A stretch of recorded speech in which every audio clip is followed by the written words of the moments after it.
Ladies and gentlemen, welcome to my YouTube channel. This is Jason Vibes Radio, political channel.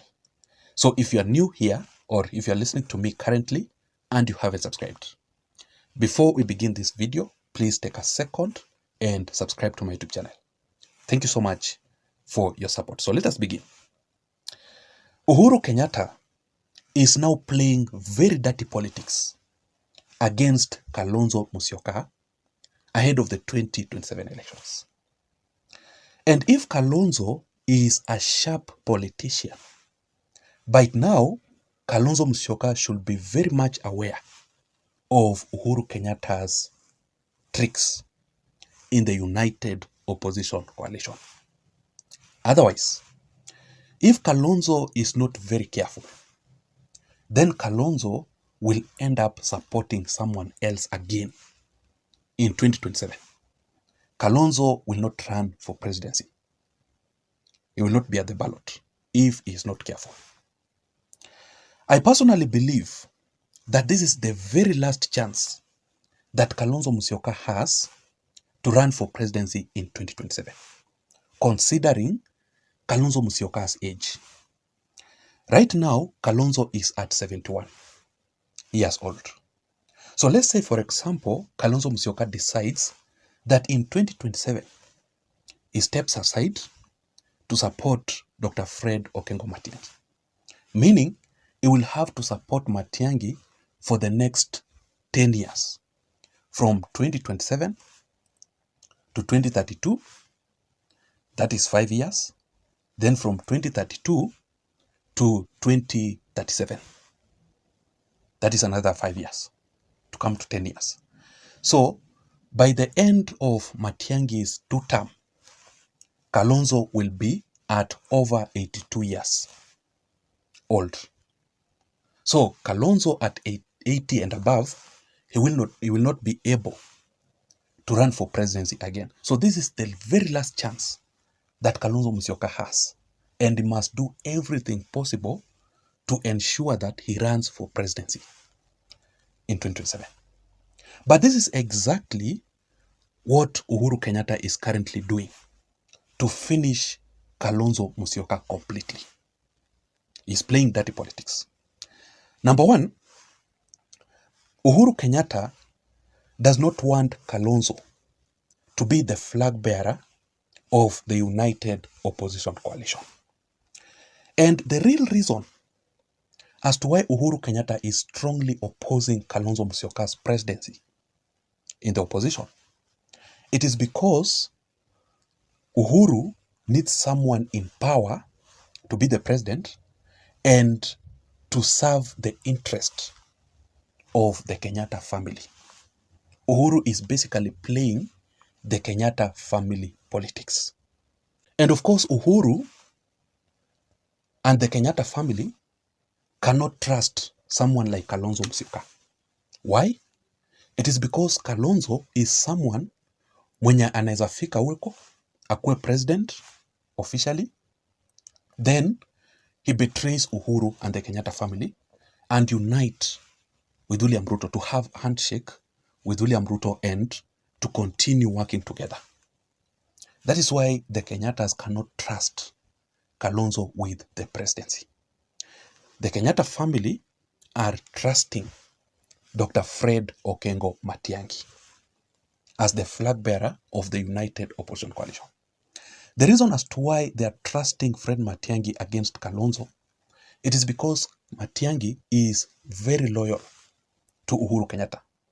Matiangi and Uhuru have worked before in the same administration, the Jubilee Party administration, during Uhuru Kenyatta's tenure. And Matiangi and Uhuru were very, very good friends. So up to date, they are still the same. That is why Uhuru trusts someone like Matiangi. They want Matiangi to be the president, to be in power, to serve the interest of the Kenyatta family. If Matiangi becomes the president, it means that the Kenyatta family is very safe, at safe hands. That is number one. Number two, Uhuru Kenyatta is currently uniting with the former DP, Rigathi-Gachagua, to endorse Matiangi's presidency in 2027. In fact, the People's Daily e-paper of yesterday wrote an article about how Uhuru Kenyatta himself personally, together with David Murathe, who is the vice chair of Jubilee Party, are already reaching out to Rigathi-Gachagua personally to have a political handshake as soon as possible. Let me share with you the article on your screen. The headline says, why Uhuru and Rigathi-Gachagua's handshake might not be far-fetched. Then down there it says, former President Uhuru Kenyatta's handshake with the former DP Rigathi-Gachagua might be something in offing, meaning it will take place very, very soon. Then it says, Uhuru Kenyatta's recent remarks about the former DP Rigathi-Gachagua are not to be taken lightly because Uhuru, who had maintained a low profile for a long time, is now back into politics and leaning towards Rigathi-Gachagua's opposition. So Uhuru here was defending Rigathi-Gachagua recently, and his remarks should not be taken lightly. Then it says down there, David Murathe praising Rigathi-Gachagua. Then it says, the Jubilee Party Vice Chair, David Murathe, who in the past was Rigathi-Gachagua's biggest political critic, was for the first time praising Rigathi-Gachagua.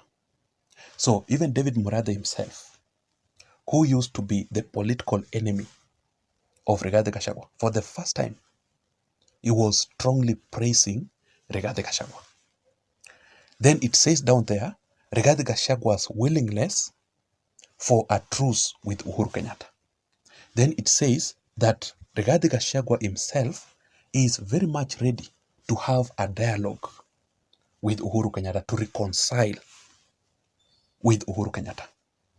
The unity between Uhuru and Rigathi-Gachagua should scare Kalonzo Musyoka completely, considering the fact that currently in the United Opposition Coalition, the only person who is supporting Kalonzo Musyoka's presidency, the only person who wants Kalonzo Musyoka to be the flag bearer in the United Opposition Coalition is none other than Rigathi-Gachagua himself. Nobody else. Uhuru is endorsing Matiangi. Other leaders there are supporting Uhuru Kenyatta's candidate, Fred Matiangi. So Kalonzo Musyoka's presidency, it is at risk without Rigathi-Gachagua. So if Rigathi is uniting with Uhuru to endorse Matiangi, it means that Kalonzo is in a very big trouble. That is how Uhuru is playing dirty politics against Kalonzo in the United Opposition Coalition, and he must be careful about it. And then finally, Uhuru Kenyatta now wants to be the leader, the official leader of the United Opposition Coalition. Currently, as we speak, the United Opposition Coalition does not have a leader. The leadership of the United Opposition Coalition is being taken by Rigathi and Kalonzo Musyoka. Kalonzo and Rigathi are the ones controlling the United Opposition currently by conducting political activities, organizing political events, organizing political rallies. So if Uhuru becomes the leader, he will take charge. He will be the one organizing all this. Meaning, Kalonzo Musyoka's presidency is at risk. Uhuru will force Matiangi's presidency in the United Opposition Coalition if he becomes the leader. That is how Uhuru wants to finish Kalonzo Musyoka's presidency completely. What next for Kalonzo Musyoka? What next? That is the biggest question now. I want to know your thoughts concerning this issue in the comment section down below. Ladies and gentlemen, I don't have much. Thank you so much for watching. Thank you so much for listening to me up to this time. Please don't forget to subscribe to this channel for more political updates like this one. My name is Jason. I'm out. See you. Bye-bye.